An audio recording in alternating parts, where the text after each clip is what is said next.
Hey guys, what's going on? It's Waldo. Today we're here for episode number 23 of my Los Angeles Angels franchise here on Out of the Park Baseball 17. We are here. It is August 20th, and before we start, I know the homie Trevor, you wanted that prospect update. I got you in the offseason video, so don't worry, I got you. Because I'd personally like to see how the prospects are doing too. I don't know why I don't check that more often, but I got you, all right? I got you in the offseason. But looking at the standings, we went on a very nice run in July. As we take a look at the schedule, you see we won a ton of games, a lot of winning streaks there. We only lost 1, 2, 3, 4, 5, 6. Wait, 1, 2, 3, 4, 5, 6, 7. We only lost 8 games in the month of July, and we managed to pull within 3 games of the Houston Astros. You see, even in August here, we went on the 7-game winning streak against AL East teams. We took 2 or 3 from Toronto, took 2 or 3 from Cleveland, took 2 or 3 from Oakland. Now we have this 3-game set against the Astros, which I decided to stop at, because this is a really important series. We're 3 games behind Houston, and this is the last time we play them this season. Looking at the wild card, I think we're at this point pretty much guaranteed a playoff spot just based on how the team is playing. I mean, we're 8 games up on Oakland, and if we go even further in, just looking how far up we are on like the team that's in third. Yes, you see the Twins are 2.5 behind the Athletics. We're like 10 games up, or 11, I think 10.5 games up on the Twins for the second wildcard spot. So I think we're pretty much, I mean, I know our magic number is 27, but I don't think this team will collapse like other teams have. At least I hope not. So I think we're pretty much guaranteed to get in the playoffs. It's just a matter of whether or not we can catch up to the Houston Astros. And it's a shame, really, because like any other division, we'd be leading the AL East, we'd be leading the NL East, we'd be leading the AL Central, we'd be leading the NL West. The only division we would not be leading, aside from the one we're currently in, is the NL Central. Look at the Pirates are 86-40, the Astros are 82-44. So we have the third best record in the league. It's 79-47, which is incredible. A quick injury update: Gregory Polanco, he got injured during the simulation, a strained oblique. So he'll be out for the next 4 weeks. So I called up Jonathan Windham, and the reason I did that was because I needed an outfielder, obviously, because Polanco plays the outfield. So what I did was I put Urena. Okay, hold on. Wait, let's. Okay, so Ramirez, that second baseman, the international guy, I put him in center field because he could play center field better than Conforto, Guerrero Jr., or Cousins. So I put him in center. Then I put Urena at second base, I put Bogarts at shortstop, and I called Windham up to play third base, just so our defense doesn't completely tank while Polanco's out. And then obviously Cousins is still our DH, Conforto is still our left fielder, Guerrero Jr. is still our right fielder, Tellez is our first baseman, and Zagunis, who's having a great season, is still our catcher. You look at the rankings in the American League: 3rd in runs scored, 4th in batting average, 3rd in OBP, 4th in home runs, 12th in stolen bases, 2nd in runs against, 2nd in starters ERA, 4th in bullpen ERA, and 4th in defensive efficiency. So a very, very good year all around. The team is just performing exceptionally well. It seems like even our minor league teams are doing well too. The Salt Lake Bees, well, maybe not. I guess it's just a really weak league or something. 51-76, but they're 3rd in their thing. The Travelers are 2nd, the 66ers are 1st, the Burlington Bees are 3rd, the Orem Owls are 2nd, and both of our rookie league squads are at 3rd place in their respective leagues. So all in all, this has been a pretty successful year to this point, but it is, of course, it's only August 20th, so we still have a lot of time. Just looking ahead at the schedule, so after this series against Houston, we get to travel to Chicago to play the White Sox, followed by a series against the Mariners, the Rangers, the Red Sox, the Tigers, the Royals, the Twins, the Jacksonville Gimmicks, the Indians, the Orioles, and we finish out the season with the 3-game set at home against the Tampa Bay Rays. So I decided we would stop here at this Houston junction here, because this is, as I mentioned, it's a big series. If we sweep the Astros, we're tied for the division lead. So, I mean, technically we control our own destiny at that point, because we just have to win as much as possible. Because, we can't really worry about what Houston does, but we can worry about what we do. So I decided I'm actually going to play these games. I normally don't play games unless they're in the postseason, but I decided to play these games because they are they're pretty important. It's not going to determine whether or not we get into the playoffs most likely, but it could determine whether or not we win the division and avoid the wild card game, because it seems like we do have difficulty doing that. So we'll play the game versus Houston here. I saw Tyler Skaggs' name, so... Oh, okay, I guess he's not starting, so his game sound is disabled. So looking at the Astros lineup, which we've seen a lot before, but just as a recap, I suppose, Daz Cameron, George Springer, Garrett Stubbs, Carlos Correa, who was having an outstanding season. Wow, 342 average, 32 home runs, 92 RBIs. He's OPSing over 1,000. He's only 27 years old. AJ Reed, who was himself having a great season. Garrett Stubbs is having an amazing season. George Springer has 30 home runs. Wow, this offense is dangerous. Mike Gerber, Evan Longoria, I guess they acquired him. Oh, okay, they signed him as a free agent. Okay, so that's that. I guess he's not doing that bad.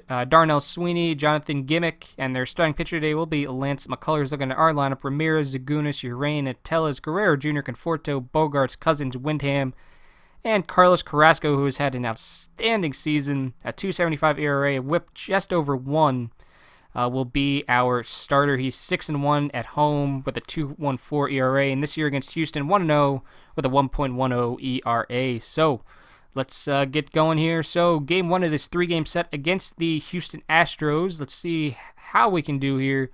And obviously, I'm not going to get like too emotional over this like I do in the playoffs, because this, as much as I would like to win this, I know like this won't determine whether or not we get into the playoffs. Like you see, we're down 4-0, but it's all good. And now we're down 6-0.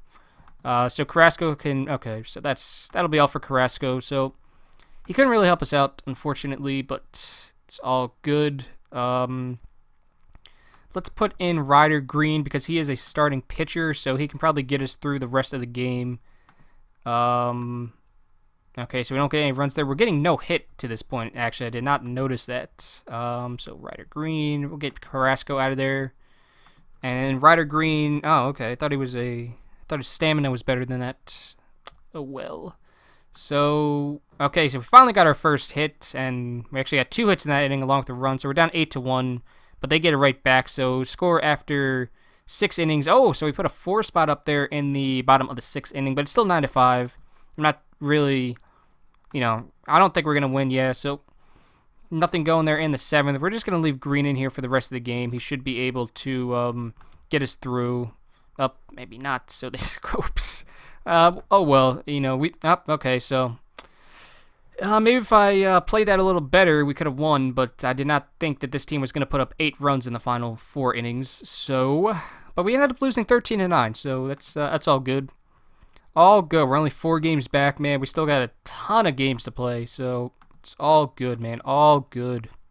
Play this game against Houston, so their starting pitcher today is Kevin Ginkel, who doesn't seem like he's done too well this year. 3-1 with a 6.18 ERA on the road. 0-1 with a 15 ERA against us this year. An ERA close to 6, a WHIP at 1.6. But we got Carson Fulmer on the mound, who has not had the season I kind of thought he would. I thought his ratings would kind of help him with, perform better, but suppose not. It seems like he's actually done pretty well at home, though. I guess his struggles have mainly come on the road. So, let's see here. Game 2 of this 3-game set against the Houston Astros from Angels Stadium of Anaheim. Nothing going in the first, so we're already doing better than yesterday. We're not getting no hit through 5 innings, so that's a good start. Although Houston has 4 hits through 3 innings. That's a little concern, but there we go. 6 runs in the bottom of the 3rd inning, so there's no way we blow this. They actually just put in a different pitcher, so their starter didn't last long, which is what I thought. I mean, I don't know who that is. I don't know if they drafted him or something, but it seems like he was having a really bad season. So I was hoping we could get on the board early, which it seems like we did. So Fulmer can get us through 1 more inning, and he does. So we're still at 4 runs going into, the 7th? Yeah. So let's get up, I don't know. They have a lot of lefties coming up, so let's get up this Choi guy, this Wotu Choi, who is doing pretty well this year, I suppose, all things considered. So let's see, can we get anything going in the bottom of the 6th? No, we cannot. That's actually pretty impressive, 7 runs on 5 hits. They have 9 hits, but they only have, 3 runs to show for it. So that is definitely a little impressive. Whoops. Put in Choi. There we go. Okay, so he might actually be able to get us through the end of the game as long as he does good. So he let up a hit in that inning, gets through that inning. So Choi could potentially get us this 3-inning save, which is pretty rare, and he does. So Choi got the rare 3-inning save for us, and we win game 2, 7-3. And Slugger, what is that? So Conforto's okay. So I guess that's just if you hit 2 home runs in a game or something. So Conforto went 2 for 3 with 2 home runs, which is great. So now we are once again back to being 3 games back. So let's play game versus Houston. So their starting pitcher today is, I imagine, their ace, RJ Alvarez, 7-2 on the road, 2.62 ERA. His ERA this season overall, 2.41 with a whip under 1, 11 Ks per 9 innings, less than 2 walks per 9. This year he had some struggles against us. I imagine he only started one game because he's on 1 with a 6.75 ERA. But he'll be going up against Iglesias, who has definitely had his share of struggles this season. But let's see if we can get within 2 games here in this third game of the set versus the Astros. So first inning, Houston gets a hit and we get a run. Houston is still not on the board through 2, but they get 2 runs there in the top of the third inning. So now they lead 2-1.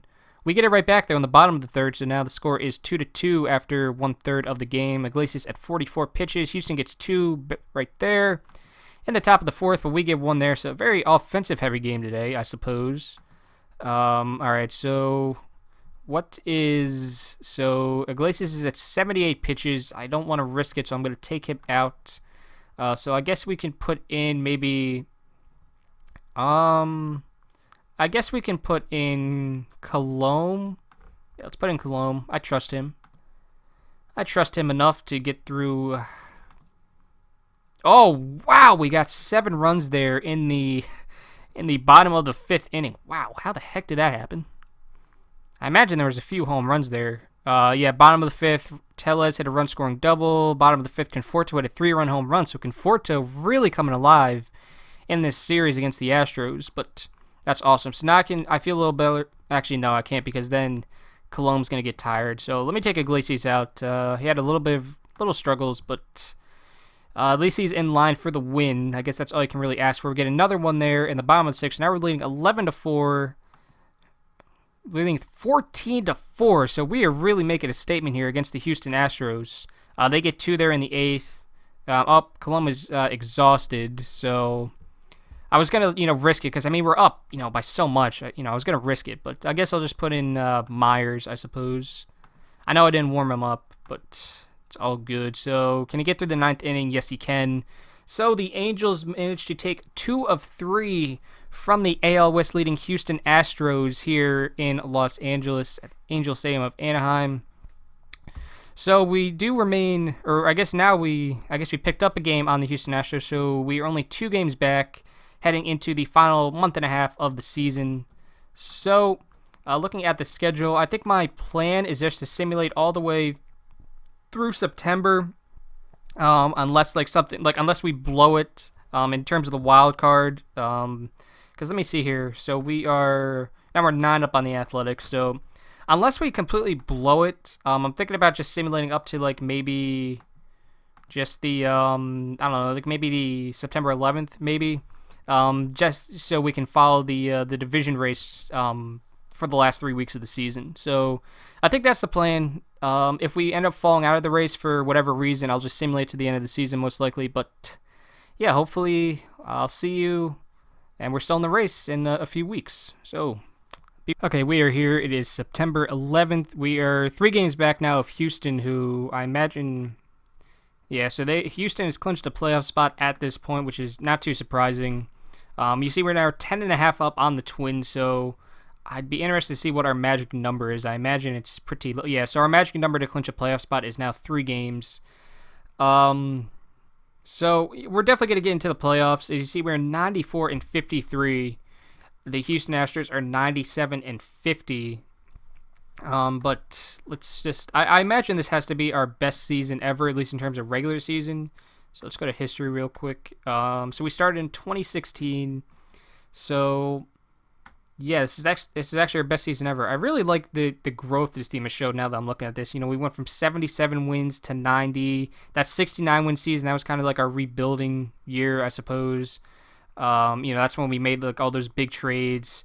2019 we won 92 games. 2020 we won 90. Last year we won 89 games. This year we won 94 and counting. So I definitely like the where this team is going. We're going to end up making the playoffs for the 4th consecutive year which has never happened in the history of the Los Angeles Angels, which is pretty cool. The most they've made it was 3 straight times, which happened in 07, 08, and 09. Unfortunately, we still don't have a division title to show for it, so I'm kind of hoping we end up catching the Astros, because I'd really like to avoid the wild card game because it would be good. But you see our expected win-loss, it's actually 94-53 as well, so it's not like we're getting lucky or unlucky or anything, which I suppose is a good thing. One thing to note, I did bring Jose Quintana back. He came off injury, so I had him start a couple games down at AAA Salt Lake, and then I brought him up, and I decided to move it to a 6-man rotation just to give our pitchers a little more rest going into the playoffs. Just looking at how the team is doing at this point, tied for second in runs scored, second in batting average, second in OBP, fourth in home runs, 12th in stolen bases still, third in runs against, third in starters ERA, third in bullpen ERA, and sixth in defensive efficiency. It also seems like Gregory Polanco is coming back in 5 days, so I think everything's really coming together with this team, but as I mentioned, we're just going to see if our Los Angeles Angels can make a comeback here and take the division title from the Houston Astros and avoid that wild card game. So let's see. We start this Twins series with a loss, but we're still 3 games back. Unfortunately, if we won, I imagine we would have been 2 back, but oh well, we're still 3 back. So Houston, we really could have made up ground there if we won those first 2 games. So let's see. Hopefully we ended up getting swept by the Minnesota Twins, but we're still 3 games back. Okay, so those guys are retiring, I suppose. So that is a little upsetting, the fact that we're still 3 games back. You figure if we won at least even one of those games, we would have been only 2 back. But okay, now that's we lost to the Jacksonville Gimmicks, and now we're 4 back. So I imagine we're not going to win the division. So let's get Polanco back in the lineup. So how is Windham doing? Oops, no, I want to view batting stats. So Windham was a little rough, but. So let's get Windham out of there. So we'll move. Who did we have? We had Bogarts at third. We had Urena at short. We had Ramirez at second. We'll get Windham out of the lineup completely. We'll put Polanco back in center. We'll have Polanco leading off, followed by Ramirez. Is Ramirez still doing good? He is. He's hitting exactly 300 on the year. So let's go maybe. Oh my gosh. I feel like Zaguna should be batting way... actually, he's kind of fallen off just a little bit, so maybe 7th would be a good spot for him. Yeah, so we'll have him 7th, and then Bogart... Oh, wow, Bogart's really picked it up. Okay, so that's good. And even Cousins is still doing good. He's hitting 250 with 21 home runs. So, yeah, we'll go with... how's Tella's doing? All right, good. So that's kind of what I expected from him, a 255 average. That's better than the 220 average he was going with there for a while. So, let's see here. Let's see if we can... make up this 4-game deficit. I doubt we can because we only have, 11 games left. It's kind of difficult to make up 4 games, especially when the Astros are as good as they are and we lose 5 straight games. It's not good. We've actually hit a bit of a rut. We've lost 7 of our last 8 games, which is not what you want to do going into the playoffs. Now we've lost 8 of our last 9. Okay, finally we got a win. So I imagine we had to have... Oh, Carlos Martinez got injured. He's out for 2 weeks, but that's all good. Yeah, and we did clinch a playoff spot. I saw that in the mail. So we clinched a playoff spot for the 4th consecutive season, not surprisingly. I think the goal now would be to actually win 100 games. So we have to win 5 of our final 8 games to win 100. So I think we can do that. Let's see here. Let's just follow the team along here, see if we can get 100. Nope. So Carrasco, I imagine, wants to come back, and he does, which is great. So we have to now win 5 of our final 7 games to get to 100 wins. Let's see if we can do just that. Now we have to win... 5 of our last 6 games. Okay, now we have to win all the rest of our games. We're not getting the division, so Houston clinched the division. We really shit the bed here towards the end of the season. That is really upsetting. We did not choose a very good time to... oh my gosh, we are losing a shit ton of games. I'm sorry, excuse my language, but oh my goodness. This is not good. This has got to be our worst month of the year by far. Which stinks because we started this month off so well. We had a 7-game winning streak, starting the month off, and now we've won 2 games in the past 3 weeks, which is not good. Oh my goodness, man. I hope this isn't an omen for how the postseason's gonna go, because that is not gonna be fun at all. Now we're 8 games. We were 1 game back at one point, and now we're 8 games back. This is not good. Can we get at least, like... Okay, good. You know, if we end the season off with a sweep, I'll feel a little bit better about this team, but... Damn. All right, don't lose 2 of 3, man. Okay. So we ended up, finishing the season... winning 2 out of 3 against the Rays, but look at what is that? 1, 2, 3, 4, 5, 6, 7, 8, 9, 10, 11, 12, 13, 14. 1, 2, 3, 4. So we went 4-14 in our final 18 games. That is not good at all. We're just lucky we had like such a big buffer between us and like the wild card teams. I mean, yeah, look at that. We went 4-14. We still ended up finishing 7 up on the Athletics and 9 up on the Minnesota Twins. So. Yeah, like our last 10, we were 3-7. Like that is not good at all. Houston ended up finishing 106-56. Pittsburgh ended up finishing 110-52. It looks like we had the third best record in the league though, despite going on that 4-14 stretch. Yeah. Oh yeah. Okay. Yeah, because we were still a game up on Cleveland. We were 4 games up on the Mets. 4 games up on the Cubs, 3 games up on the Dodgers. Yeah, so we actually ended up finishing with the third best record in the league. I'd be interested to see if our expected record changed at all. So let's see here. History. So let's go down here. So our expected record was 99-63, so I guess we got a little unlucky towards the end of the year, but oh well. So let me just hold on 1 second. I just want to see how long I've been recording for, so hold on 1 second. Okay, so I've only been going for about 25 minutes, so we're going to get the wildcard game in this episode. Just, there's no use prolonging it. At least we have home field advantage, though, with, for whatever that's worth. But, all right, so I got to set my playoff roster. So let's go to eligible for playoff roster, and then the playoff roster. So let's see who is... All right, so Bandy's not on it, and Polanco's not. Okay, so we got to take some guys off of here. So we will take Windham off of the roster. And then who else should we take off? We could take, because we need Polanco on here, definitely. And we need Bandy because we don't have another catcher. Although, to be perfectly honest, do you really need another catcher on it? Like, I think I'd rather have, like, the extra pitching help than, like, another catcher. Because I'm never going to start my backup catcher. If Zagunis gets injured, like, I can worry about it then. But, yeah, we're going to actually keep it the way it is. We're going to keep Bandy off the roster, the playoff roster. Just, it doesn't make sense at this point. Well, I mean, in real life, you wouldn't do this. But, like, in this game, I think I can kind of get away with it.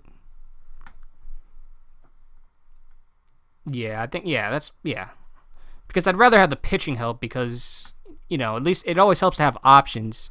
All right, so we're going to go to a 4-man rotation. So who do we want to take out of the rotation? We'll take Iglesias out, definitely.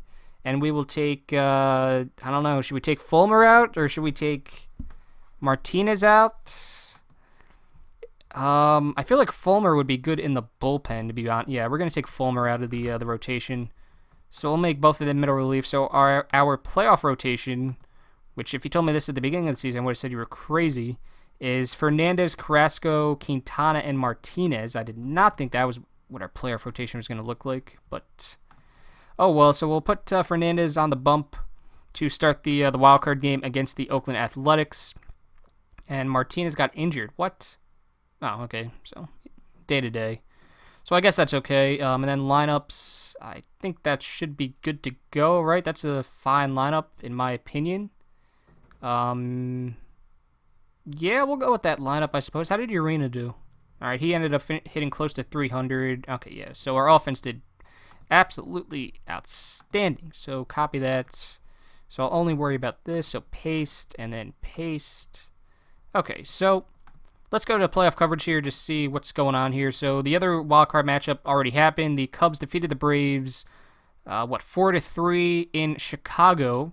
Scott Tolleson picked up the win. Is it Nick Rumbelow? Yeah, Nick Rumbelow picked up the L. Jorge Soler hit a home run in the game. So the Cubs have now advanced to take on, I don't know, who are the best? Oh, I guess they're going to take on the Pirates. So this one will determine who plays the Angels, yeah. This will determine who plays the Astros in the ALDS. And we're going up against one of the best pitchers in the game in Bobby Wall. But we'll worry about that when we go into here. So let's just take a look at the Athletics. So the Athletics lineup does look a little weak, so that is where we could maybe take advantage of them. They would line up Eric Jenkins, Carlos Gimmick, Renato Nunez, Thomas Dillard, Kep Brown, Chad W. Smith, Lucius Fox, Delman Young, who's still kicking around, I suppose, and Chase Strumpf. But their pitcher, 30-year-old Bobby Wall, 231 with a whip under 1, 13 strikeouts for 9 innings, 2 walks per 9, 30 years old, a 5-star pitcher. This, I think our lineup is definitely a lot better than theirs. Well, I think it is a lot better than theirs, definitely. I just hope it, doesn't go cold in the playoffs. And Jose Fernandez versus Bobby Wall, that is an outstanding matchup.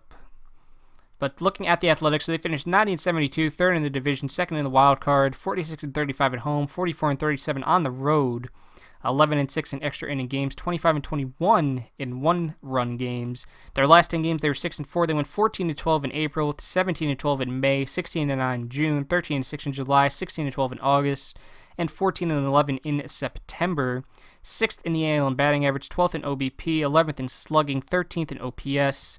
14th in runs scored. So yeah, their lineup was not very good this year. 5th in hits, 15th in extra base hits, 16th in home runs, 16th in walks, 16th in strikeouts, and 2nd in stolen bases. So yeah, their lineup was not very good, but their pitching is the reason they're in the playoffs. 1st in ERA, 2nd in starters ERA, 1st in bullpen ERA, 1st in runs allowed, 16th in hits allowed, which I think is actually a good thing.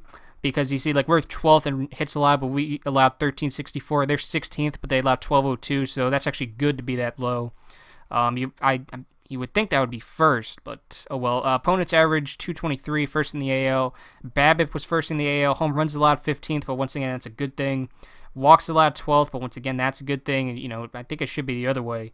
Strikeouts third, and defensive efficiency was first. So their pitching staff is definitely light years better than our pitching staff, but I think we definitely have the advantage offensively. So, we'll see what happens.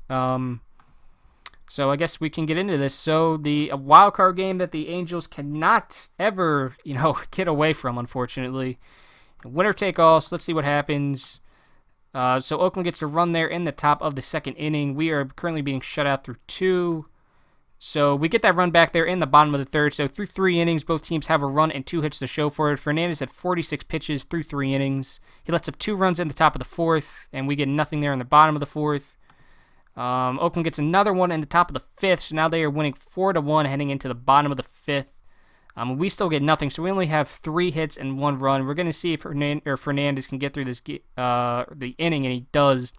So Fernandez gave us 6 innings, not a quality start. He did allow 4 runs, unfortunately, but what are you going to do? We just have to hope our offense, like I said, I was worried that it was going to go cold, and wouldn't you know it. So let's get a Fulmer, because I feel like he would be good coming out of the bullpen. Oops, whoops, sorry about that. Accidentally just messed up the windows here, so let me just try to fix that. And there we go, okay.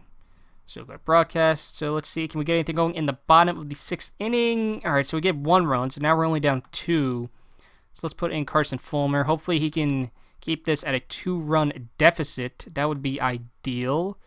Getting through the 7th. Yes, he can. So we have our 8-9-1 here, so let's go batter by... Actually, let's go until runners in scoring position. All right, so the first 2 batters of the inning got on, Bogarts and Cousins. So now we have the top of the lineup, so the lineup flipped over. So here's Gregory Polanco, 3-0 count.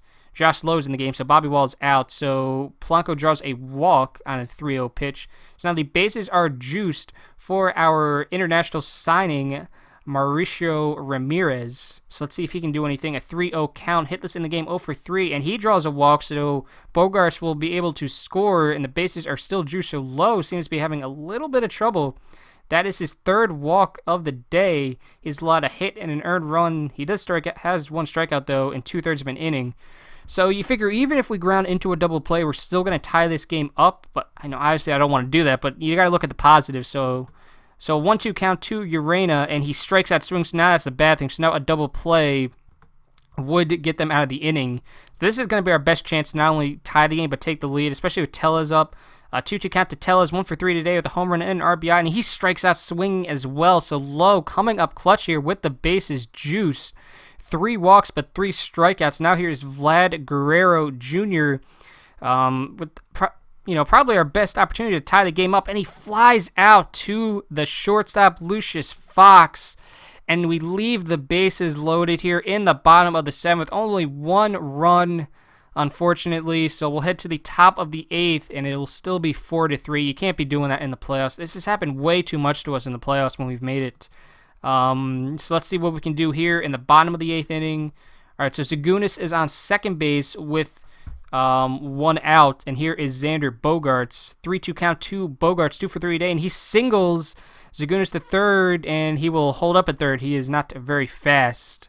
I imagine that's where having a backup catcher would have helped, because then I could have taken Zagunis out and then put in Bandy in the next inning as the catcher. But regardless, so one away here. Here is the number 9 hitter, Dylan Cousins. A 2-2 count to Cousins, and Athletics put in a new pitcher, Colby Allard, 3.34 ERA and 87 strikeouts on the season. Cousins hits into a fielder's choice, but Zagunis is able to score off of that, so the Los Angeles Angels have finally tied the game up here in the bottom of the 8th inning, and the lineup does flip over, so Cousins is now on first, and here is Gregory Polanco. 0-0 count, 1 for 3 with an RBI, and he, on the first pitch, does a little first pitch swing and flies out to the center fielder, Eric Jenkins, and that will do it here for the 8th inning. But the Angels tie up the game at home in the bottom of the 8th, so we will head to the 9th. Game is still tied 4-4. Fulmer lets up 3 runs in the top of the 9th inning. That's not good, so let's go batter by batter. 3-1 count on Ramirez, and now Panduro coming in for the Athletics. I imagine he has to be their closer.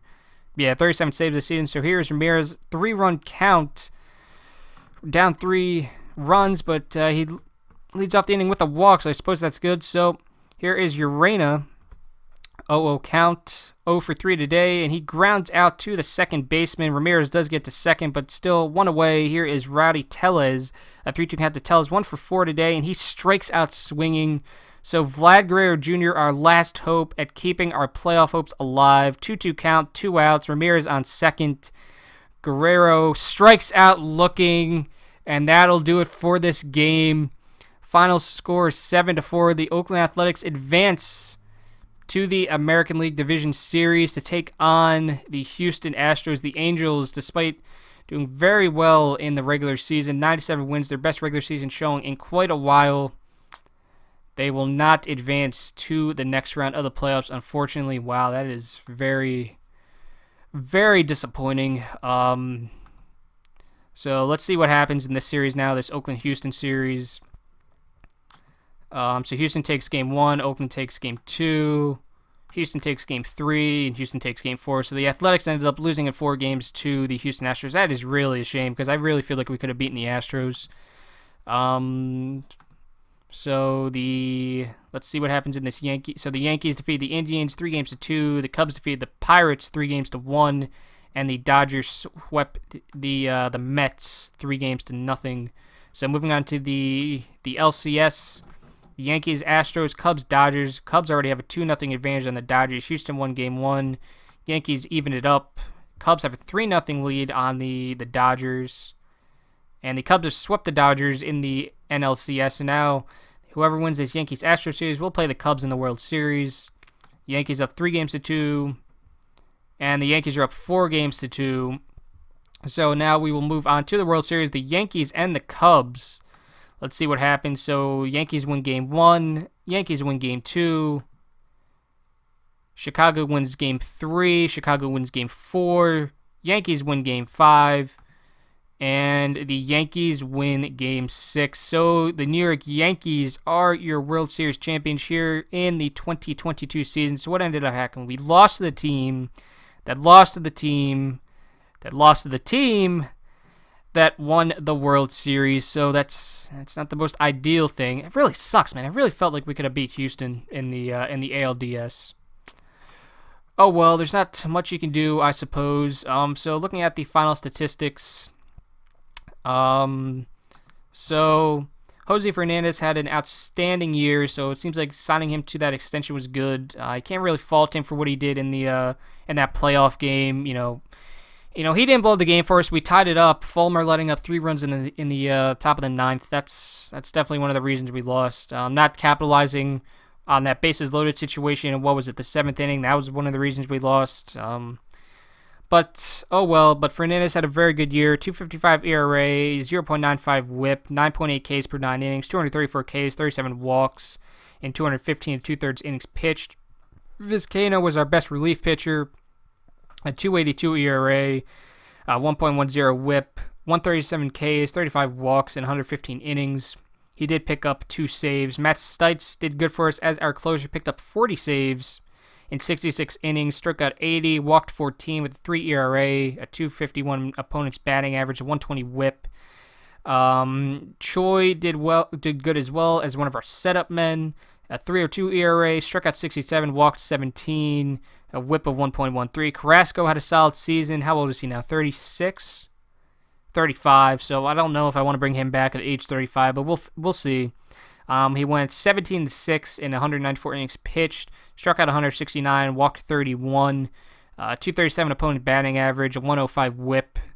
Tobias Myers had a solid season as well. Quintana did pretty good in limited action, 14 game starter, 3.75 ERA. His WHIP was under 1. Moreno, I guess he struggled a bit. Martinez did okay. I guess as good as you can hope for a 4 or 5 pitcher signed midway through the year. Fulmer did not have a very good season, unfortunately. Green did not do very well. I guess this was his first year up here, though, so I can't fault him too much. Yeah, I mean, he pitched at AA last year, and then he only had 17 games at AAA before we called him up, so we can't fault him too much. Colomb had a very rough year, and Iglesias, we are definitely not going to bring him back. We brought him in because of injuries, but he really did not help us out at all. Moving on to lineups, so Richard Urena was our best player. He slashed 297, 330, 489, 23 home runs, 111 RBIs, stole 4 bases, struck out 136 times, walked 34, 6.1 win player. Vlad Guerrero Jr., 30 home runs, 93 RBIs, hit above 300, with an OPS close to, or I guess a little over 900. He was a 5-win player. Zagunis hit 287, 366 OBP, OPS just under 800, only 6 home runs, 51 RBIs, struck out 48 times, but did walk 62 times. Tellez, 260 average, but 43 dingers, 135 ribbies, struck out 141 times, but he did walk 54. He OPS'd close to 850. Ramirez, that international second baseman we signed, very good year, 294 average, 361 OBP, 445 slugging, 16 homers, 86 RBIs. Struck out 82 times, walked 58. Bogarts really picked it up towards the end of the year, hit close to 300, 8 home runs, 35 RBIs. Struck out 54 times, he walked 45. He was a 3-win player. Conforto, 25 home runs, 82 RBIs, hit just over 250. Polanco did very good for us. I would not be opposed to bringing him back. Hit close to 300 with 8 home runs, 25 RBIs, 2 stolen bases. He was close to a 2-win player, I suppose. Cousins, as the number 9 hitter, he had an okay year. Hit close to 250 with close to 25 home runs, 63 RBIs. Unroe, Carpio, and Holland, they were a backup guys, so I'm not too concerned about them. But that'll do it. This team that I really thought would make a run this year, we fizzled out towards the end of the year. We've 4-14 in our final 18 games, and we just could not get it done in the playoffs. Once again, it seems to be the theme. It just it seems like we just can't capitalize when we have runners in scoring position, and then combine that, pitchers, just letting up, numerous runs when you don't want them to let up runs. It's definitely unfortunate, but be sure to leave a like and subscribe if you enjoyed this video. Once again, this is Thursday, so you will not see another OOTP video until Saturday. Tomorrow is the fantasy draft franchise with the Cleveland Indians. So that is that. Hope you guys all enjoyed, and as always, I hope you have a wonderful day.